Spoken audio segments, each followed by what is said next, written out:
تو social media کے نقصان کی جب آپ بات کریں تو ایک تو دنیاوی اعتبار سے نقصان ہے، کئی نقصانات ہیں، میں گناؤں گا آپ کے سامنے دو چار اس میں سے بھی،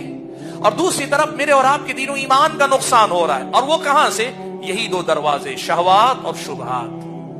تو ان باتوں کو اگر آپ سامنے رکھ کر سوشل میڈیا کو دیکھیں گے، پتا چلے گا کہ حقیقت میں اس چیز نے ہماری زندگی میں ہم سے زیادہ قبضہ کر لیا ہے۔ یعنی سوشل میڈیا ایڈکشن کے اس مقام پر ہم اور آپ ہیں جہاں ہم اس کے غلام بن چکے ہیں۔ یہ ہماری خدمت کے لیے تھی، یہ نعمت، یہ ضرورت، اس کے وسائل، اس کے ذریعے جو دنیا کھلتی ہے، یہ ہماری خدمت کے لیے تھی، لیکن ہم نے اس قدر زیادہ گہرائی میں اپنے قدم اتار لیے ہیں کہ اب یہ چیز میرے اور آپ کے دل و دماغ پہ مسلط ہو گئے۔ اب ہم غلام ہیں،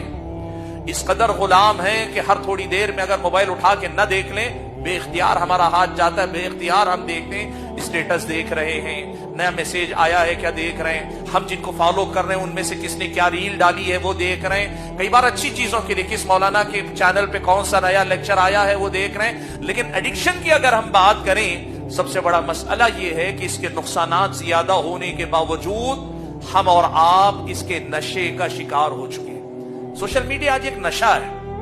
آپ یقین کیجئے سوشل میڈیا ایک نشہ ہے۔ آج آدمی جس طرح ڈرگز کا عادی ہوتا ہے، شراب کا عادی ہوتا ہے، اس کا نشہ ٹوٹے تو فوراً اس کو دوبارہ نشہ چاہیے، شراب کا نشہ اتر رہا ہے فوراً نشہ چاہیے، اور آدمی کھائے پیے بغیر نشہ کرتا ہے، کھائے پیے بغیر ڈرگز لیتا ہے۔ آپ یقین کیجئے سوشل میڈیا بھی آج اس مقام پہ پہنچ رہا ہے جہاں پر یہ ایڈکشن ایک نشے کی شکل اختیار کر گیا، اور ہم فائدے اور نقصان بلکہ کئی بار جانتے ہیں کہ نقصان ہے، اس کے باوجود اسی سوشل میڈیا کے زیر اثر ہم اور آپ جی رہے ہیں۔